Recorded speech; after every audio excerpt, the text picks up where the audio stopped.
Video like जरूर कर लीजिए और ऐसे वीडियो लगातार फ्री में पाने के लिए चैनल को तुरंत सब्सक्राइब कर लीजिए और बेल आइकन को जरूर टैप कर लीजिए ताकि आगे भी सारे वीडियो आपको मिलते रहे। यूट्यूब में फॉलो करते हैं तो प्लीज ये वाला फ्री टेलीग्राम चैनल जरूर ज्वाइन कर लीजिएगा। सारे नोटिफिकेशन सारे अपडेट यहीं पे आते हैं। ध्यान।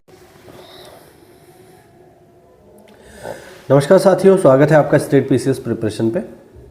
साथियों, अभी तबीयत बहुत ज़्यादा ख़राब चल रही है मेरी भाइयों, बहुत ही ज़्यादा, मतलब फीवर में हूँ मैं, इसीलिए रेगुलर वीडियोस आपको जो 2 वीडियोस दे रहा था वो नहीं दे पा रहा हूँ। एक ही वीडियो दे पा रहा हूँ और वो भी बड़ा मुश्किल से ही दे पा रहा हूँ भाई, मैं ही जानता हूँ। तो उसी क्रम में जो है आज हम बात करेंगे। अच्छा, लास्ट क्लास में मैंने आपको जो है जो इनका बेसिक स्ट्रक्चर है पंचायती राज का, उसको हमने समझा था। आज हम देखेंगे कि पंचायती राज में जो विभिन्न अधिकारी होते हैं उनकी नियुक्ति कौन करता है, ठीक है, और बहुत सारी चीज़ें जो इनके जो प्रशासनिक ढांचे से जुड़ी हुई हैं उनकी ज़रा हम बात करेंगे, ठीक है। ये इंपॉर्टेंट है, पेपर में यहाँ से सवाल आपको मिल सकता है। तो यहाँ पर हम जो स्टार्टिंग करेंगे वो करेंगे डीडी साहब से। डीडी मतलब डिप्टी डायरेक्टर पंचायत। तो इनकी अगर हम बात करें तो डिप्टी डायरेक्टर सर के कार्यालय में 2 तरीके के लोग काम करते हैं, तृतीय श्रेणी तथा चतुर्थ श्रेणी के कर्मचारी, ठीक है। इन सब की नियुक्ति चाहे वो ग्रेड 3 के हों या ग्रेड 4 के हों, इन सभी की नियुक्ति, पदोन्नति, वेतन वृद्धि, ये सब जो है डीडी साहब ही देखते हैं। अब आप कहोगे डीडी साहब के बारे में क्यों नहीं यहाँ बताया गया, डीडी साहब की नियुक्ति कौन करता है? तो देखो, पहले तो ये जो पद है ये डायरेक्ट नहीं भरा जाता है कभी भी, ठीक है, ये प्रमोशन से ही भरा जाता है। तो प्रमोशन जब होगा आपका, जब आप डीपीआरओ से प्रमोट होगे मंडल पर पहुंच जाओगे तब, तो जब प्रमोशन से ही आ रहा है तो नियुक्ति का कोई मतलब नहीं बनता है, ठीक है, तो ध्यान रखना। तो जितने भी लोग यहाँ पर जो काम करते हैं वो सब इसमें आ जाएंगे। इम्पोर्टेंट चीज़ जो स्टार्ट होती है इसमें वो होती है जिला पंचायत राज अधिकारी से, डीपीआरओ साहब से। तो डीपीआरओ साहब की नियुक्ति कौन करते हैं? देखो ध्यान रखना, इंपॉर्टेंट है। डीपीआरओ साहब की नियुक्ति करते हैं निदेशक पंचायती राज, ठीक है। और जो अधिकार है नियुक्ति करने का वो किसके पास है? वो है श्री राज्यपाल के पास। महामहिम जो राज्यपाल होते हैं वो नियुक्ति करते हैं। उनके ब्याह पर जो नियुक्ति करने वाले अधिकारी हैं वो निदेशक पंचायती राज है। अगर डीपीआरओ साहब को आकस्मिक अवकाश लेना हो,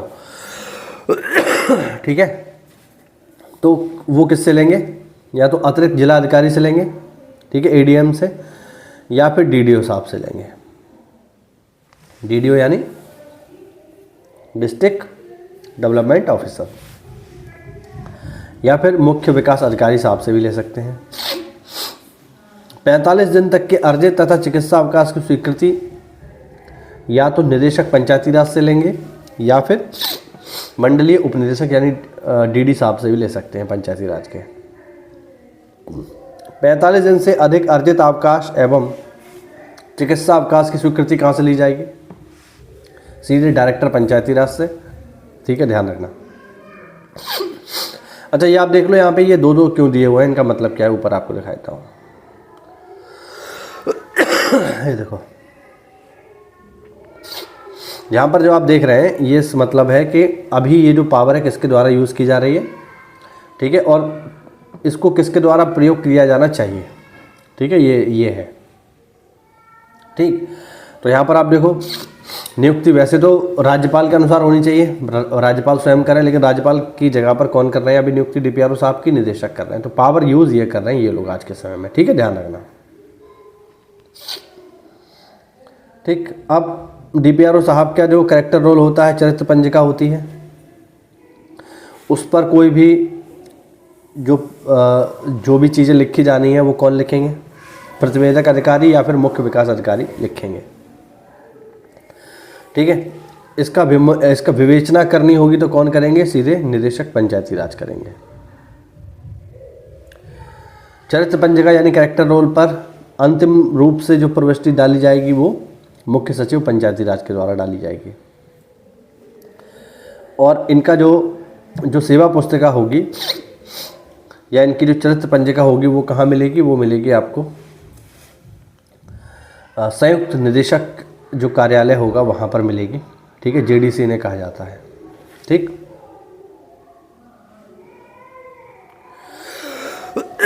अब आ जाते हैं यहाँ पर ADPRO प्राविधिक या अपर जिला पंचायत राज अधिकारी। इनकी नियुक्ति कौन करेंगे? निदेशक पंचायती राज। इनका ट्रांसफ़र और इनको सस्पेंड करने का अधिकार किसके पास है? निदेशक पंचायती राज के पास है। आकस्मिक अवकाश किससे लेंगे? ये DPRO साहब से लेंगे। 45 दिन तक का अर्जित या चिकित्सा अवकाश किससे लेंगे? DPRO साहब से लेंगे। 45 दिन तक का अर्जित अवकाश तथा चिकित्सा अवकाश किससे लेंगे? या तो अतिरिक्त जिलाधिकारी से लेंगे या फिर DDO साहब से लेंगे।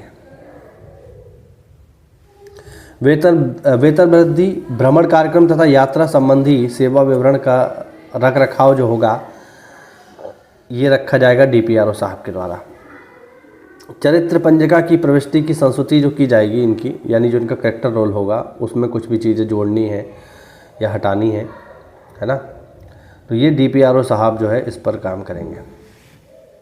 और इनकी जो चरित्र पंजिका होगी ये कहाँ रखी जाएगी? ये जो जॉइंट डायरेक्टर आपके होंगे DD के, वहाँ पर यानी मंडल स्तर पर होंगे। अब आते हैं ADO साहब। तो ADO साहब की अगर हम बात करें तो ADO साहब की नियुक्ति कौन करेंगे? संयुक्त निदेशक पंचायती राज के। ठीक है, ध्यान रखना। इनको अगर सस्पेंड करना हो या इन पर कोई अनुशासनिक कार्रवाई करनी हो तो वो कौन करेंगे? ADM साहब या फिर DDO साहब करेंगे, ध्यान रखना। इनका जिले के अंतर्गत अगर कहीं ट्रांसफ़र होना है ब्लॉक में, क्योंकि ADO साहब कहाँ मिलते हैं? ब्लॉक पर मिलते हैं, तो ये जिला पंचायत राज अधिकारी करेंगे, DPRO साहब करेंगे। ठीक है,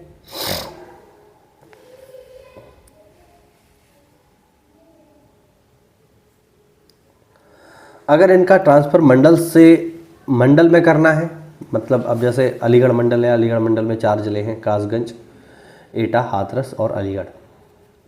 तो अगर अलीगढ़ मंडल के ही किसी मंडल में ट्रांसफ़र होना हो, जिले में अगर ट्रांसफ़र होना है तो DPRO साहब करेंगे, मंडल में होना है तो फिर करेंगे कौन? DD पंचायत।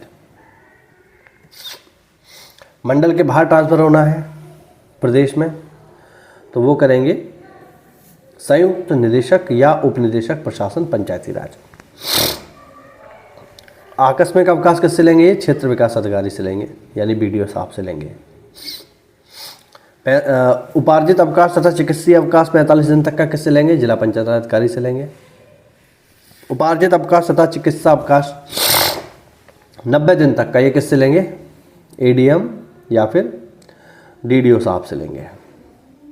ठीक है,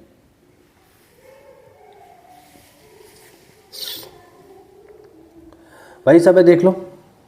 भ्रमण कार्यक्रम स्वीकृति तथा यात्रा भत्ता बीचक नियंत्रण, ये इस पर कौन काम करेंगे? इस पर BDO साहब काम करेंगे। क्षेत्र विकास अधिकारी होता है BDO, ध्यान रखना। भ्रमण कार्यक्रम की स्वीकृति इन्हें कौन देंगे? BDO साहब देंगे। चरित्र पंजिका की प्रविष्टि की संस्तुति कि इनके कैरेक्टर रोल में ये चीज़ जोड़ दो, ये कौन करेंगे? BDO साहब करेंगे। चरित्र पंजिका की प्रविष्टि की विवेचना अंतिम रूप से कौन करेंगे? DPRO साहब करेंगे। सेवा विवरण का रख रखाव कौन करेंगे? DPRO साहब करेंगे। और इन्हें इस मामले में कोई अपील करनी हो तो वो DM साहब के यहाँ की जाएगी। अब DPRO ऑफिस में बहुत सारे क्लर्क और बहुत सारे 4th क्लास के लोग भी काम करते हैं। ठीक है, DPRO ऑफिस में जब आप ज्वाइन कर जाओगे तो पता चलेगा। सॉरी।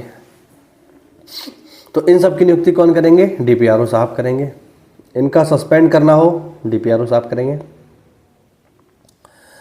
अगर इनको प्रदेश में कहीं ट्रांसफ़र करना है तो निदेशक पंचायती राज द्वारा किया जाएगा। मंडल में लोगों को कहीं ट्रांसफ़र करना है तो DD पंचायत करेंगे। और प्रतिकूल प्रविष्टि के विरुद्ध प्रत्यावेदन अगर इन्हें कहीं देना है, मान लो इनके कैरेक्टर के खिलाफ कोई चीज़ लिख दी गई या इनके खिलाफ कोई कार्रवाई हो गई, तो उसके लिए ये जो आवेदन करेंगे वो DD पंचायत पर करेंगे। ठीक है, अगर जनपद के बाहर ये लोग जनपद के बाहर राजकीय शासकीय यात्राओं हेतु जिला पंचायत राज अधिकारी को विभागीय वाहन या अनुबंधित वाहन के प्रयोग की स्वीकृति प्रदान कौन करेंगे? ये करेंगे DD पंचायत। मंडल के अंतर्गत स्थापित पंचायत उद्योगों द्वारा उत्पादित माल का प्रमाण पत्र जारी करने का अधिकार किसके पास है? डीडी पंचायत के पास है। व्यवस्थापिका सहायता प्राप्त पंचायत उद्योगों में व्यवस्थापकों तथा कर्मियों की नियुक्ति का अधिकार किसके पास है? डीडी पंचायत के पास है। लघु दंड एवं बृहद दंड के विरुद्ध आप अपील कहाँ कर सकते हैं? डीडी पंचायत के यहाँ करेंगे, ध्यान रखना। अब हम आते हैं अपनी पोस्ट पर, जो कि है हमारी ग्राम पंचायत अधिकारी। तो ग्राम पंचायत अधिकारी की नियुक्ति कौन करते हैं? डीपीआरओ साहब करते हैं, ध्यान रखना। इन पर किसी भी तरीके की अनुशासनिक कार्रवाई या इनका सस्पेंशन कौन करेंगे? डीपीआरओ साहब करेंगे। जिला में कहीं भी ट्रांसफ़र होना है, डीपीआरओ साहब करेंगे। मंडल में कहीं ट्रांसफ़र होना है तो डीडी पंचायत करेंगे। और प्रदेश में कहीं ट्रांसफ़र होना है तो कौन करेंगे? संयुक्त निदेशक या उप निदेशक प्रशासन। अगर वीडियो को यानी ग्राम पंचायत अधिकारी को आकस्मिक अवकाश चाहिए तो वो कहाँ पर जाएगा? सहायक विकास अधिकारी जी के पास जाएगा। 45 दिन तक का उपार्जित अवकाश या चिकित्सीय अवकाश कहाँ से लेगा? खंड विकास अधिकारी जी से लेगा। यात्रा भत्ता बीजक नियंत्रण, इसको कौन देखेंगे? बीडीओ साहब देखेंगे। भ्रमण कार्यक्रम की स्वीकृति कौन देंगे इनको? एडीओ साहब देंगे। चरित्र पंजिका में प्रविष्टि की संस्तुति कौन करेंगे? एडीओ पंचायत करेंगे। चरित्र पंजिका की प्रविष्टि की विवेचना कौन करेंगे? बीडीओ साहब करेंगे। और इनकी चरित्र पंजिका रखी कहाँ जाएगी? डीपीआरओ साहब के यहाँ रखी जाएगी। सेवा पुस्तिका कहाँ रखी जाएगी? ये खंड विकास अधिकारी जी के यहाँ रखी जाएगी। प्रतिकूल प्रविष्टि, लघु तथा बृहद दंड के विरुद्ध अपील कहाँ कर सकते हैं? डीडी पंचायत के यहाँ कर सकते हैं। ठीक। अब बहुत सारे क्लर्क भी काम करते हैं, लेखाकार, उनको भी देख लेते हैं। इनकी चरित्र पंजिका में प्रविष्टि की संस्तुति कौन करेंगे? डीपीआरओ साहब। इनकी विवेचना कौन करेंगे? डीडी पंचायत। लघु दंड तथा बृहद दंड कौन दे सकता है? डीडी पंचायत। और इनकी चरित्र पंजिका का अंतिम रूप से रखरखाव कौन करेंगे? मुख्य एवं वित्त लेखाधिकारी पंचायती राज निदेशालय। अब सफाई कर्मी भी काम करते हैं, उनकी भी बात कर लेते हैं। सफाई कर्मियों की नियुक्ति कौन करेंगे? डीपीआरओ साहब करेंगे भाई।